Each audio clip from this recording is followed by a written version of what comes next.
성막의 그 PPT를 한번 보여줘 보십시오. 네.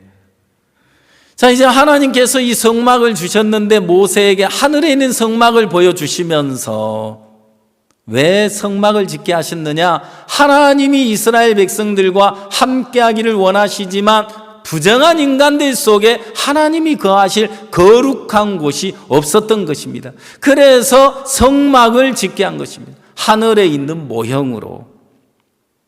여러분, 이 성막 안에는 하나님이 거하실 모든 조건이 갖추어져 있는 것처럼 예수 그리스도께는 내 마음 안에 예수 그리스도가 거하실 수 있는 모든 조건이 다 갖추어져 있다는 것입니다. 다음. 네, 이제 그 다음. 이게 이제 성막 전체 모형입니다. 문을 열고 들어가면 번제단이 있고 물두멍이 있고 이제 성소로 들어가죠. 다음. 자, 이제 이 세마포장, 세마포장이 이제 양옆으로 100규빗입니다. 그리고 앞에 50규빗, 뒤에 50규빗 해서 300규빗으로 이렇게 만들어져 있습니다. 그 다음. 자, 세마포 담장을 이제 쳤는데요. 그 담장을 치는데 필요한 게 기둥입니다. 기둥은 나무로 되었는데 어떤 나무로 되었다? 자, 번제단, 떡상, 향단, 법궤 이것들은 조각목으로 만들어졌습니다. 이 기둥은 어떤 재료로 만들어졌다? 이 기록이 없습니다.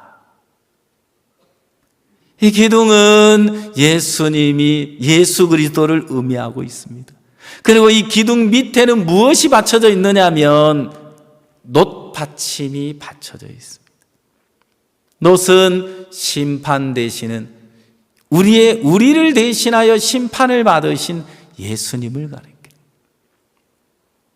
그래서 그 놋받침은 심판을 의미하고 있기 때문에 결국 우리가 흔들림 없는 신앙을 하려면 놋받침 대신 예수님의 터 위에 서 있을 때, 그 예수님을 의지해서 서 있을 때 견고한 믿음을 가지고 살아갈 수가 있다는 것입니다. 그리고 갈고리와 가름대를 설치하도록 되어 있습니다. 자, 갈고리와 가름대는 무엇으로 되어 있는지 아십니까? 이 갈고리는 은으로 되어 있습니다. 여러분, 성경에 금은, 성소 안에 있는 그 금은 하나님의 영광을 나타내고, 나무는 예수님, 그 인간적인 예수님의 그 인간적인 성품을 의미하는 것이고, 놋은 심판을 의미하는 것이고, 그러면 은은 무엇을 의미하고 있습니까? 바로 구속함을 입은 은혜를 말하고 있는 겁니다. 자, 결국 가름대와 갈고리에 의해서 서로 연결되어 있어야 기둥이 안전하게 서 있을 수 있는 거죠. 여러분, 이 성막은, 그리고 세마포 담장은 예수 그리스도를 의미하고, 예수 그리스도와 연결되고 예수 그리스도와 하나가 돼서 예수 그리스도로 말미암아 살아갈 때 복되고 귀한 삶이 우리의 삶 속에 나타나지는 거란 말입니다. 그러면 마가복음 1장 1절에서 하나님의 아들 예수 그리스도의 복음의 시작이라고 하는 이유는 뭡니까? 마가복음은 하나님의 종으로 오신 예수님을 나타내고 있습니다. 하나님의 종으로 오신 예수님은 족보가 필요가 없지요. 그리고 마가복음은 1장에서부터 예수님으로 말미암는 주님의 역사가 이어지고 있는데, 주님이 일하신 세계가 가장 많이 나타난 것이 바로 마가복음입니다. 자, 그러면 4절에서는 이제 뭘 이야기하고 있습니까? 마가복음 1장 4절에서 세례 요한이 이르러 광야에서 죄 사함을 받게 받게 하는 회개의 세례를 전파하니. 자, 죄 사함을 받게 하는 회개의 세례를 전파했어요. 자, 이때 세례를 받으면 죄 사함을 받아요, 안 받아요? 자, 보세요. 죄 사함을 받게 하는 회개의 세례를 세례 요한이 외치고 있었어요. 이 세례가 죄 사함을 주는 건 아닙니다. 그렇죠? 여러분, 가룟 유다가 스스로 뉘우친다고 죄 사함을 받는 게 아니잖아요. 내가 스스로 뉘우치고 회개한다고 해서 죄에서 벗어나는 게 아니잖아요. 여러분, 내가 자백한다고 내 죄가 사해지는 거 아니잖아요. 저희들 이제 매주 한 번씩 CLF 모임을 저들 지역에서 갔습니다. 2명으로 시작된 목회자 모임이 현재는 14명째 됐습니다. 현재는 6개 교파 목회자가 함께하고 있는데, 재밌는 건 저희들 교회에서 가까운 곳에 사는 목사님인데, 저희들 교회 이단이라고 저희들 교회 지나갈 때 저희들 교회 쪽을 안 쳐다봤다 하더라고요. 교회가 이쪽에 있는데 이렇게 쳐다보고 갔다 하더라고요. 참 희한하네요.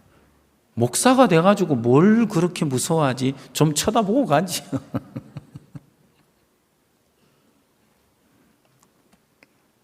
그분이 이야기하기를 산속에 들어가서 죄 없는 소나무 많이 흔들어졌겠다 하더라고요. 죄 씻어 보려고. 목회자들과 만나보니까 그분들이 가장 매여있는 게 뭔지 아세요? 요한일서 1장 9절.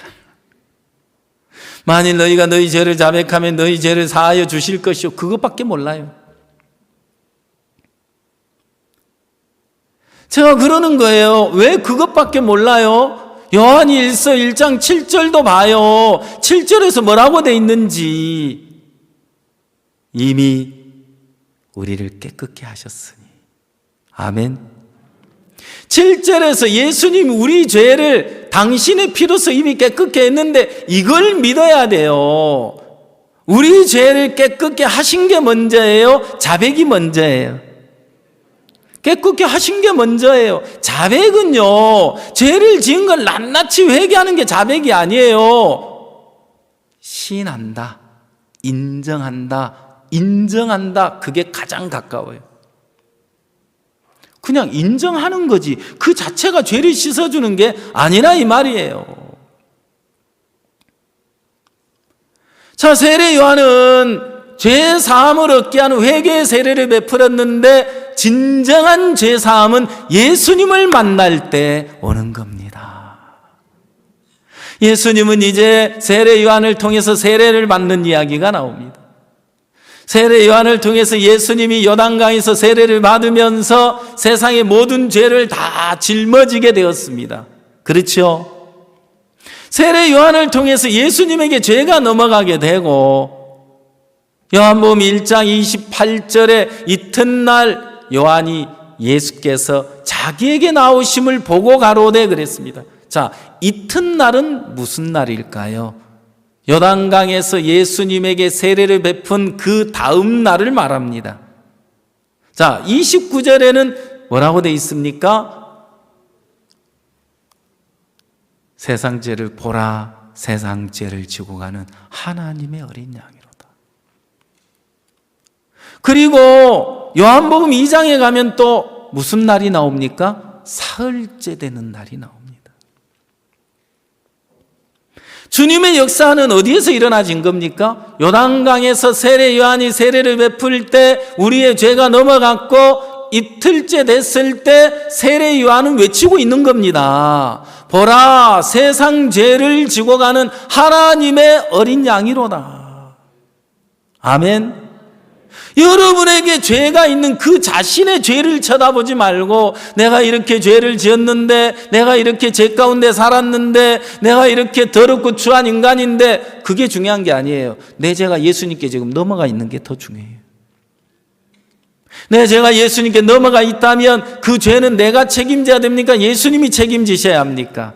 예수님이 책임을 지셔야 하는 것입니다. 아멘.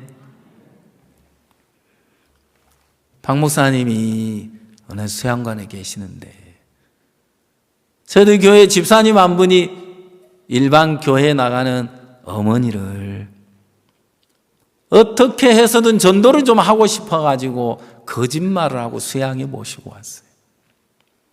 어머니 좋은 데 있는데 한번 가실랍니까? 그래 가자.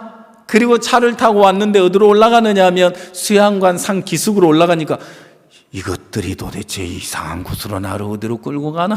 그랬는데 아니나 다를까 수양관이었던 거예요. 나를 속이고 니들이 여기를 데려와 이단 소굴에 그러면 식사도 안 하려고 그러고 가려고 그러면 계속 그러는 거예요. 우리 집사님이 어머니 여기까지 이왕 오셨는데 박옥수 목사님 한번 만나고 가실랍니까? 그래 좋다. 만나자. 못 만날 거 없다. 그래서 이제 목사님을 만났어요. 목사님이 성경을 펴서 이사야 53장 6절을 펴서 읽어드린 거예요. 모치님, 우리는 다 양 같아서 그릇 행하여 각기 제 길로 갔거늘 여호와께서 우리 무리의 죄악을 그에게 담당시키셨도다. 모치님 죄가 있습니까? 없습니까? 왜 우리가 죄가 없어? 당신들 같은 이단이나 죄가 없지? 아니 모치님 그러지 말고 이 성경을 보고 이야기를 하세요.